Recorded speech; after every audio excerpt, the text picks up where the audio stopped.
Court proceedings are always orderly, but sometimes this changes when the judge loses their temper and shouts at the problem creators.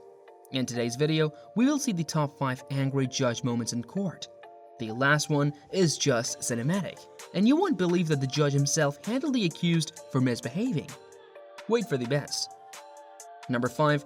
Darrell Brooks Jr. is accused of driving his car into a Christmas parade in November 2021. This killed 6 people and injured many. All these happened in Waukesha, a city in Wisconsin. Brooks canceled his defense counsel and defended him to make this a unique case. But he forgot how to behave inside a courtroom. Moreover, he did not believe in government supremacy, as he was a sovereign citizen. This made Brooks blurt out some nonsense theories and later arguments with Judge Jennifer Darrow. Brooks needed help with the paperwork, which was delayed in reaching him. Do you think the jury is the one who takes care of that? No, as the judge says. I'm not the custodian of the records. If you have any issue with what you've been provided with how it was provided to you, then take it up with the courtroom clerk. But from now on, I will not be the messenger and give you the documents you request from the custodian of the records. The judge was as patient as possible.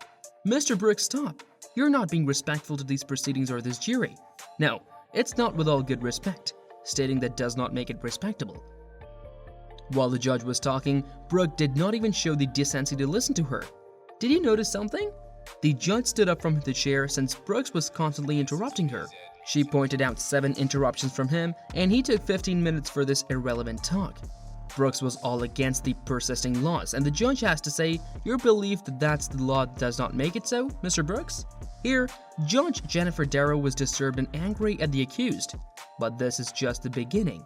The number 1 position case will surprise you. Number 4, this is a recent one, where everything went to another level. The case was an absolute massacre that too happened at a school. The accused opened fire at the Stoneman Douglas High School in 2018, killing 17 innocent lives and harming 17 others. He was found guilty of his deeds, and the judge sentenced him. It is common for the victims' family members to come up and provide statements, but in this trial, it was different. The family and friends of the victims are going through many emotions. They had commented against the defendant as well as the defense team. Judge Elizabeth Schurer said there were 18 witnesses, 16 or 18 witnesses that testified today. Nothing was said until Miss Memsey Neal made her appointment. And you know, we're moving on. It means most of the parents will not outlive this shooter. I've lost all my faith in the justice system after this, one parent said this. The decision by the jury to recommend life in prison rather than the death penalty for Nicholas Cruz, who shot dead 17 people at Marjorie Stoneman Douglas High School in 2018, elicited an emotional outpouring from the victims' relatives gathered in the court. During the 3-month sentencing trial, defense lawyers attempted to persuade the jury that aggravating circumstances were present in this case. It was planned, it was deliberate, and it was a planned massacre. During his closing argument, lead prosecutor Michael Satz stated, "Do you know if 16 aggravated factors are needed to give a death sentence?" However, the 3 jurors who voted against the death row did so because of mitigating factors that the defense had consistently argued. They noted that these overshadowed the prosecutor's aggravating factors. The gunman's mother's continued use of alcohol and cigarette left her with some disorders, which they said drove his violent behavior, according to the most prominent mitigating factor explored in detail by defense lawyers during the trial. It is usual for the victim side lawyer to ask such emotional questions, but when he mentioned the children of the judge, then the judge lost her control. She asked the lawyer to go and sit at the end of the room, and she strongly disapproved of dragging her family into this. Number 3, many of you might have heard of the Kylie Rittenhouse case before. Another Wisconsin native is only 18 years old. The crimes under his name were reckless homicide, intentional homicide, attempted homicide, and reckless endangerment for opening fire at night in Kenosha.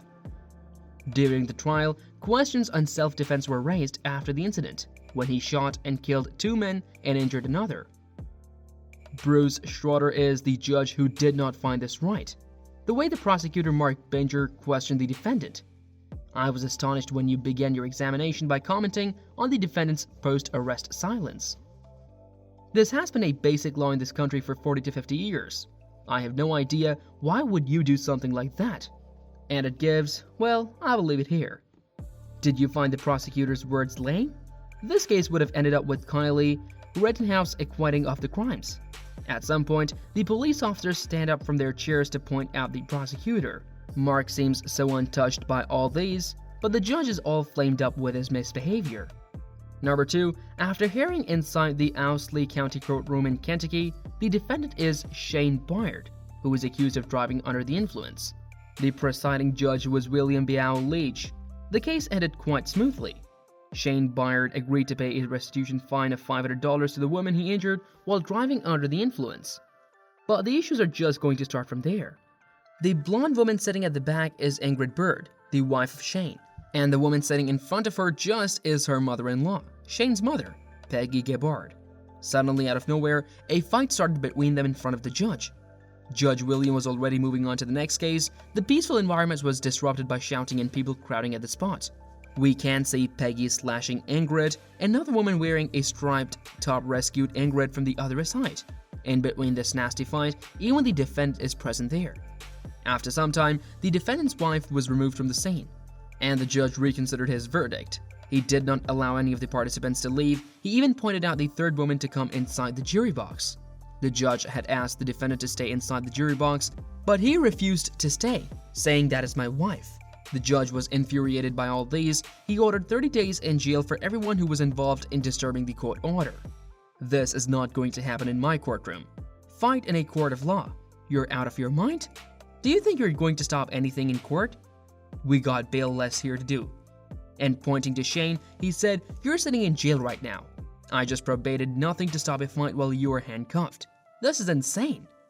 Sometimes, the judges are compelled to take such actions to create a peaceful court proceeding in the future. Number 1. Now, this is Pike County Justice Court in Mississippi. Sidney Newsom is seen handcuffed, but he's standing in front of Judge Aubrey Rhymes. Sidney was accused of some domestic violence charges. After going through the paperwork, Sidney danced in front of the judge. Maybe he's trying to show that he is calm. Seeing this, the transport officer tapped on the table. This irritated the jolly criminal. He is seen saying something to the officer. Then his mother and brother entered the courtroom. Sidney tried to go near them in the courtroom, but the officer stopped him again. Judge Rhymes signaled the family to take their seats. Then Sidney was asked to sign some paperwork, which was handed over to the judge. Suddenly, the accused sprang up from his chair and started to argue with the court. The judge did not wait for arguments and asked the officer to take him out of the courtroom. But Newsom was not ready to take an exit. He grabbed a stack of papers from the table and threw them at the judge. Newsom became uncontrollably strong for the officer to take charge of him. He then grabbed a telephone and threw it at the judge. At that time, Newsom's mother was there jumping. We cannot understand if this mother is cheering for her son. Then, Judge Rhymes stood up and pinned the man single-handedly. Other officers came and removed him from the courtroom. Later, Sidney Newsom was charged with misconduct inside the courtroom. What do you think of these situations? Comment down your thoughts if at some point you found the judge wrong. And remember to like this video. More such unique content is coming to you. We'll see you all soon. Goodbye.